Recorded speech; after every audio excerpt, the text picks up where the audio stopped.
Okay, so, hi. My name's Tom. I'm a software engineer. When I say software engineer, I mean I'm a developer, a designer, a technical author, a tester, I do DevOps, project management, product design, and all of the many, many things that you need to be good or reasonably competent at building products with. I work at a little web development startup in Brighton, in the UK, and I'm going to tell you a little bit about a project that I'm working on at the moment called, well, is it MkDocs or MkDocs? I haven't really decided yet. Anyway, let's say MkDocs. So MkDocs is a documentation tool for building your documentation from Markdown source files. It's intended to be super simple and to produce some really nice looking documentation really, really easily. I'm gonna start with the backstory, like I'm not supposed to, suck it up. And so what I need documentation for myself for is I do a lot of open source work, and I need documentation for my open source projects, so it's primarily quite technical, and in particular I have one project that I spend a lot of time on, which is a web API framework, which is reasonably popular.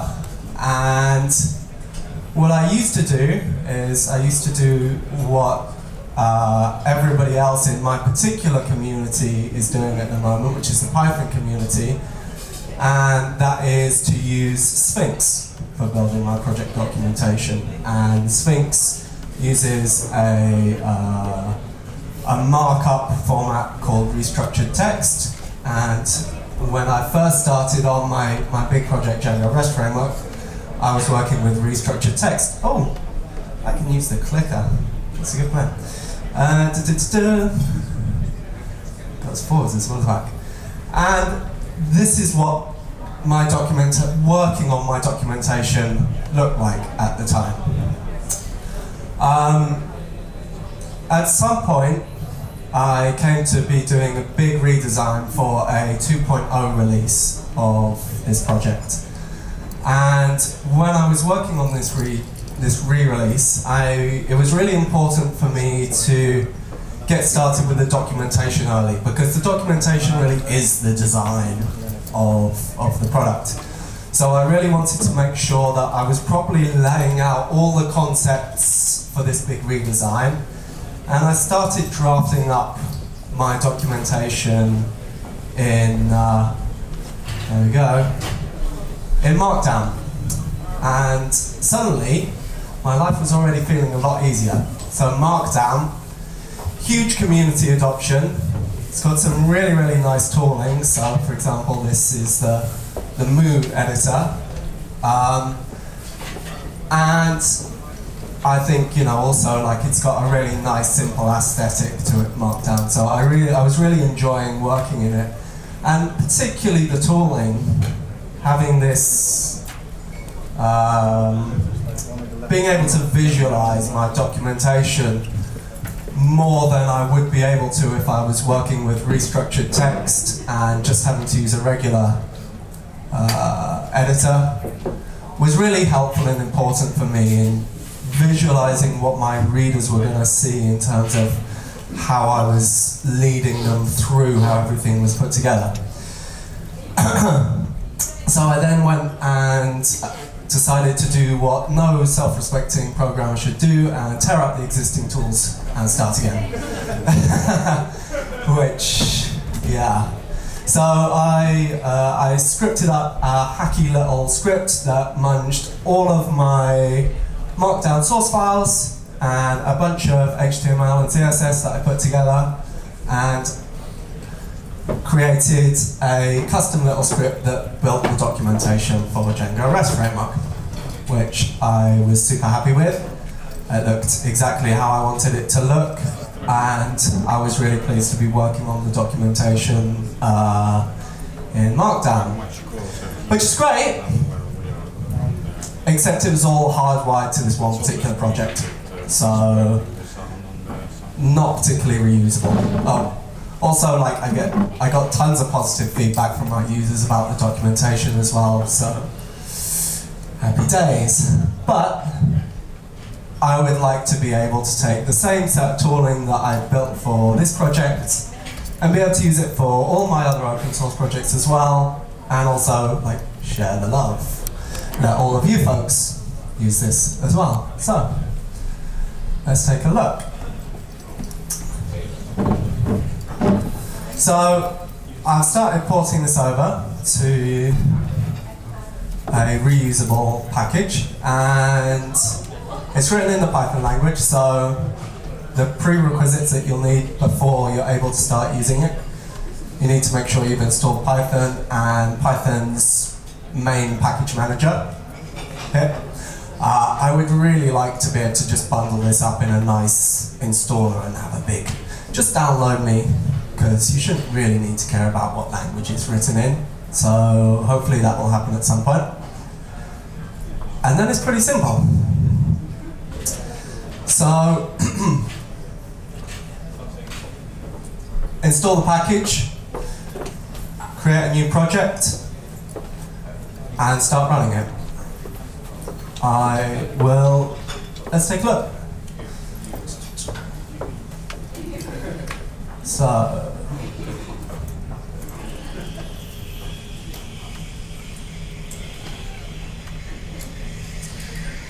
this is the point at which the internet connection really needs to hold up. That would be nice. There you go, that's installed.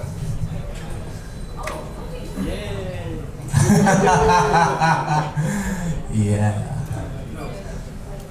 Almost. Okay, there we go. So let's take a look at what we've done there. MkDocs new demo. So you can see that's created a new directory called demo. Let's go and have a look. Right, pretty simple. We've got a single configuration file, which is a YAML configuration file at the top level. And then we've got a docs directory where we're going to put all of our documentation, all of our Markdown source files. We'll take a look at these.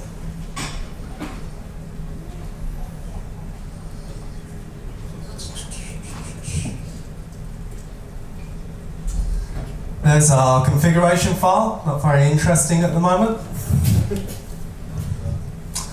And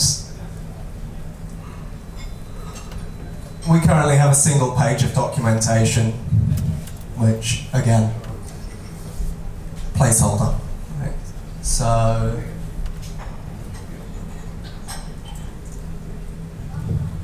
let's just navigate into the directory, and then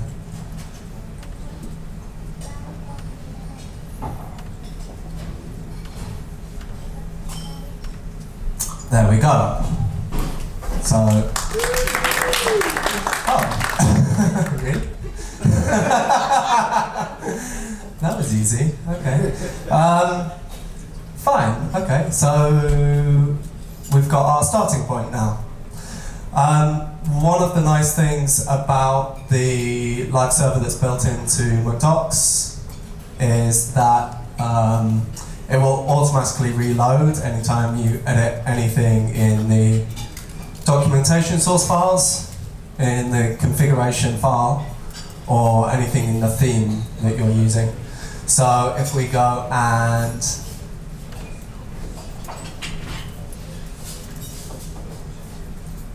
edit some of the documentation,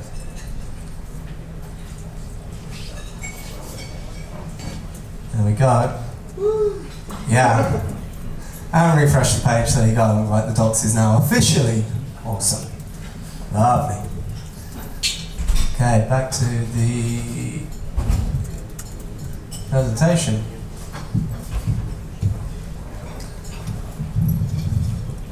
Oh my word, which way? There we go. This you know. Okay, so at the moment we've just been looking at a single page documentation. All of your documentation source goes into that docs directory. Nice and simple. You put all of your markdown files in there. You can also put all of your images in there. And additionally, any CSS or JavaScript that you put in there will automatically be included by the theme if you just want to make some little tweaks to how the theme looks, but without putting in a totally new theme. And you can put in any other static media that you need. So, typically you would lay out your documentation by folders, and there you go. Adding in some images, CSS, which gets automatically included, and any other static media or bits and pieces that you might want to have on your documentation sites. Okay, so very important with documentation to make sure that it's richly interlinked, of course. So how do we make sure to support this when we're using Markdown, which doesn't necessarily have some of the richness of interlinking that, say, Sphinx has built in by default, restructured text has built in by default. Let's do that. So, where the simplest way to link up your documentation is just to create regular hyperlinks to the other Markdown documents, and you can use any of Markdown's hyperlinking syntaxes to do that. What's quite nice about this is that when you're working in your editor and you have one of these links to another Markdown document, it's also hyperlinked in the editor. So if you go and hit on that, that will open up a new editor with the the other Markdown file in it, so you can start working on that.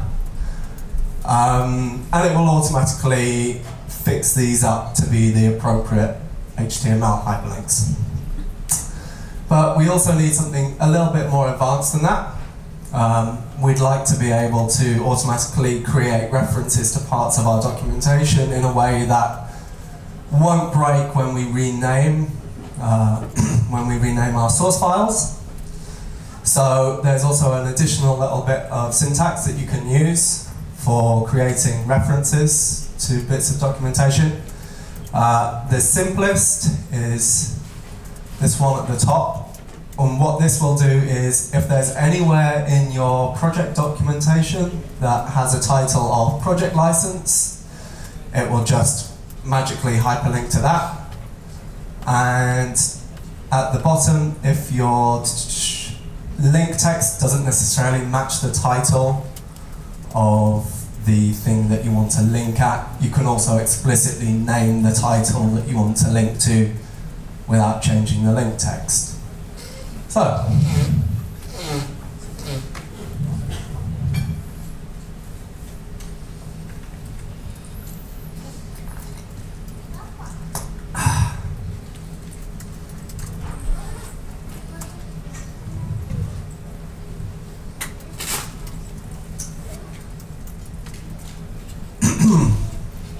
okay, configuring your project. So there's a single configuration file where everything lives.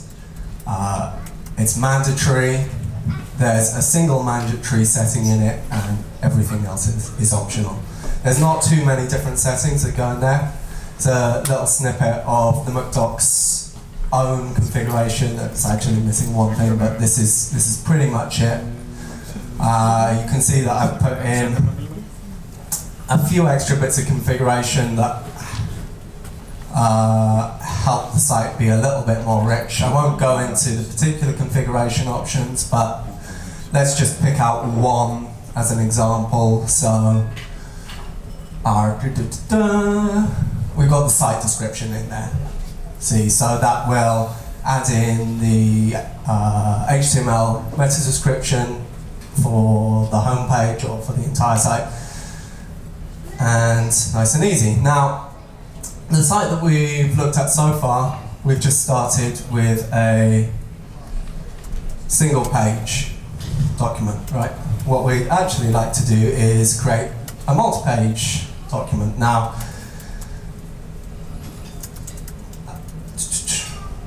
okay, let's start off by creating a few more pages in our document. I've got a little demo script here which is just going to save me from doing too much typing, so I don't screw everything up.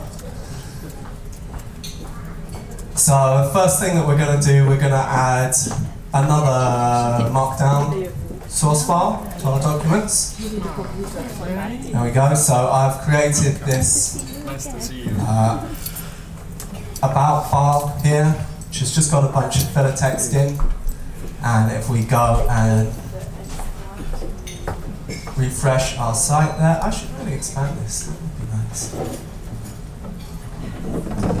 So you can see now we've got this other page in here, which we can now navigate to, and MkDocs has also created the previous and next hyperlinks up here. So there we go, and we're happy. At the moment, what it's done is it's automatically created the name for the navigation link just based on the file name right now. Now let's create a couple more bits of documentation.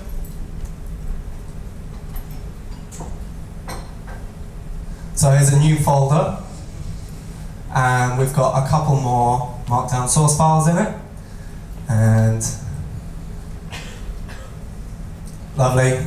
If we come back to the source, we've now got our nice little top level navigation element and a couple more pages in there. Great. But of course at the moment we haven't given ourselves any way of controlling the ordering of this navigation element or the previous or next links in here.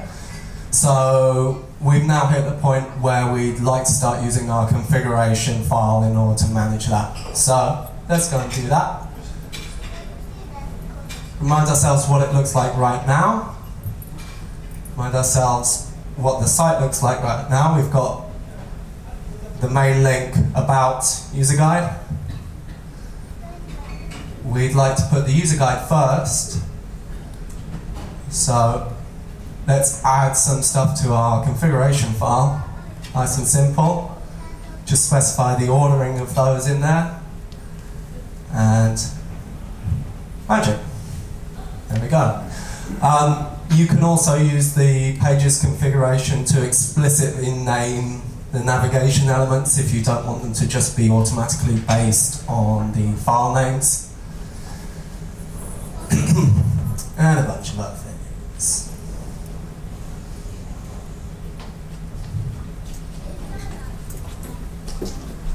Where are we at? There we go. Themes. Documentation has to look good, right? It has to be really readable and easy to navigate. So theming is important. Also, tone, you know. Yeah. MkDocs has two styles that you can use. You can either use one of the built-in themes that it comes with, or you can use a custom theme. So when you're using a custom theme, either you can download something that somebody's already built, or you can create your own, or take something that somebody's built and tweak it slightly, or take one of the built-in themes and tweak it slightly. So there we go. I get really confused with the keyboard and the clicker thing. Nobody else has had this problem so far because, oh, you know what the default theme looks like because you've already seen it. So that was a silly slide. And we've also got Read the Docs theme in there by default, which takes the same really nice, I guess it was you that built it, Eric, was it? No? Oh. Credit where credit's not due. Okay. Anyway. Okay. That's good. So yes, let's just have a quick look, and we could go back to our config file and we could say theme, read the docs, and then magically, there we go. Nice. Let's just switch it back. What? I'm sorry. Like, you know, I really like. I'm very fond of the. Was that cruel? No, I really like the read the docs theme, but I also really like this. Yeah, custom themes. So. We don't get too clever with custom themes. A lot of documentation tools let you do things like override parts of a theme or whatever. You just download the whole theme. You put it in a theme directory and you're done. There's a bunch of existing custom themes that I've created, which are based on the Bootswatch project, which is a really nice set of Bootstrap-based themes, which is really easy to create because the default theme is based on one of these. So there's about 12 different custom themes that are already there and available to download. And hopefully, once the project's kind of properly underway, there'll be other people will start sharing the things that they've built as well. So you can do this sort of thing out of the box at the moment as well. Lovely. I'm not going to go into too much detail about how you create and work with a theme, just to say uses a templating language called Ginger 2. The way that you build the theme is you create a base.html file, and that gets called with a bunch of context for every page that it needs to create. And that context includes things like, most obviously, the HTML content for that particular page, but also things like the next and previous links, and data structure representing the navigational elements. So the theme can then use the templates to lay out those navigational elements in whatever way it chooses to do so. And this is what an example theme might look like. You've got your base.html, which is the entry point for all of this. Bunch of other snippets of HTML that it includes in it. Images, CSS, JavaScript, yada, yada, yada. Okay. So we've created a few different markdown source files in there, and we're kind of happy with our documentation. Yes. So let's go ahead and build our site. It's not yours? Yes, I think I had. Yes, that's mine.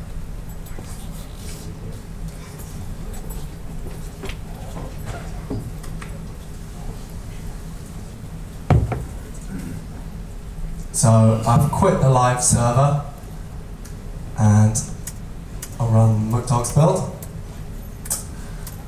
That has created a folder in here called site, which has got our project output, our site in there, and we could go and open up the index file in there. And there you go. Here's our site ready to be deployed. So MkDocs creates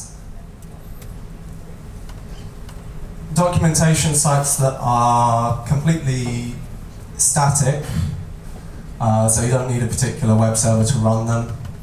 You can just stick them in the up on your web server, and any old server will start running them. So good deployment options. S3's reasonably easy to use. GitHub Pages.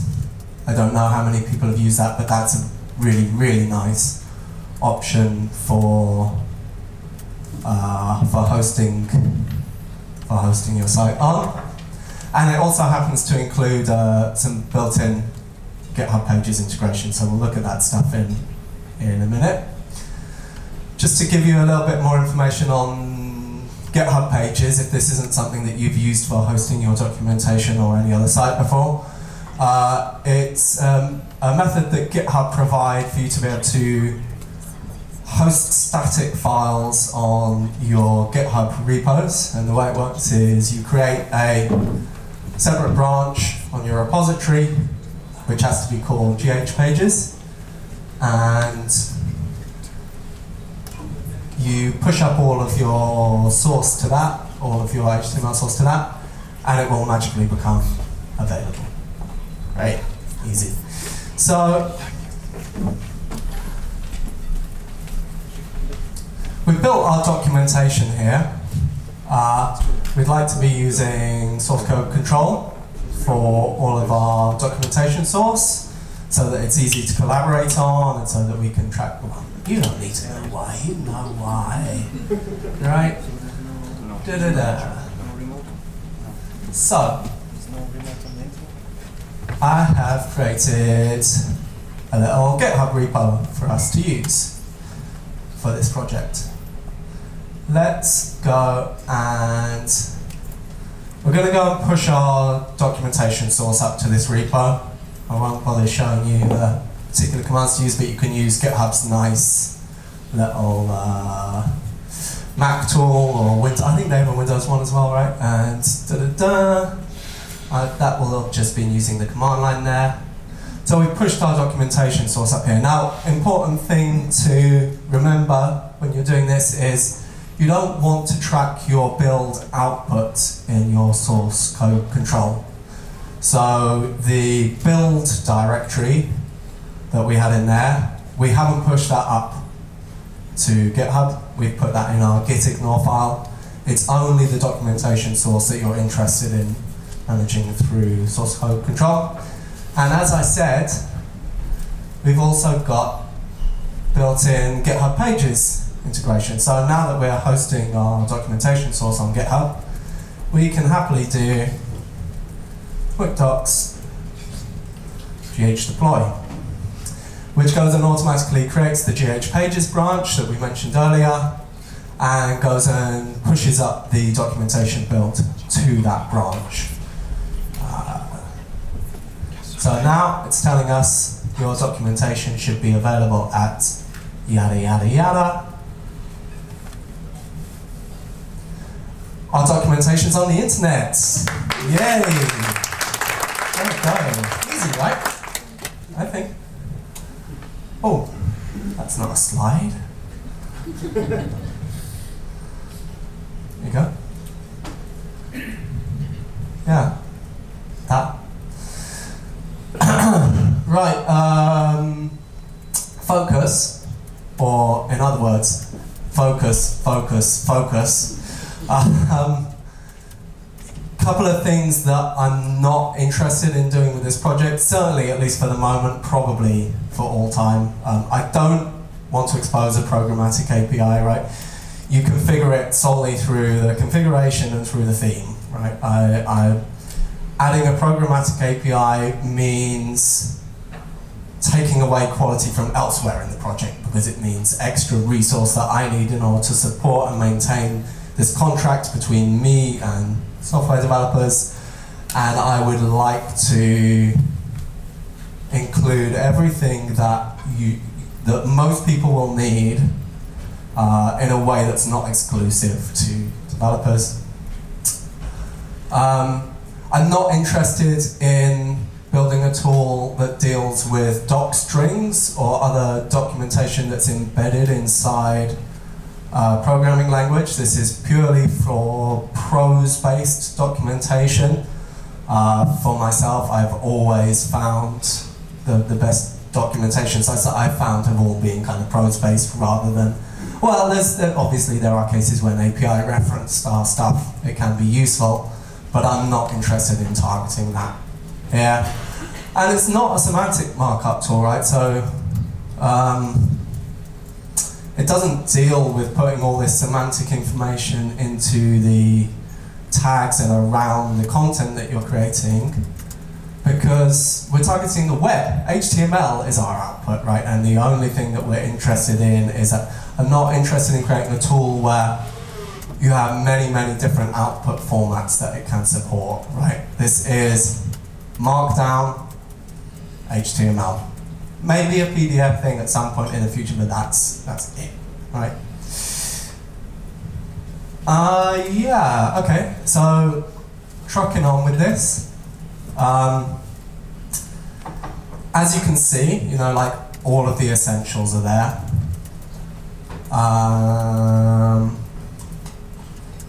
There's a few little bits and pieces that are currently missing. So the interlinking that I described with the ref style syntax, still working on that. The documentation for it is still in progress, like particularly with regards to being very specific about themes and the context that goes into themes and creating themes.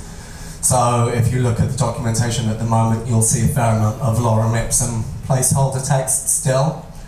But it's moving on, and it will get there pretty soon, like to a proper, nicely polished 1.0 release sometime in the not too distant future. And yeah, come and help me make this happen as well, right? Like if you are interested in using this, I would really like to talk to you because I want to know what's important to you, like what's essential to you, what you don't care about, what you would need in order to be able to start using this inside your organization. If you are a developer and you would like to help work on it, of course, come and talk to me. Also, if you work at a company where you think that this might be a really good tool for you, definitely come and talk to me because your people might have some money, right? And seriously, like a tiny, tiny bit of sponsorship in the open source world can go a long, long way, right? If I'm only working on this in my spare time, then it will be done when it's done. But if you can find somebody to give me like 3 contractor days, I will get this done, right? Like that. So I think, yeah, apparently I'm done.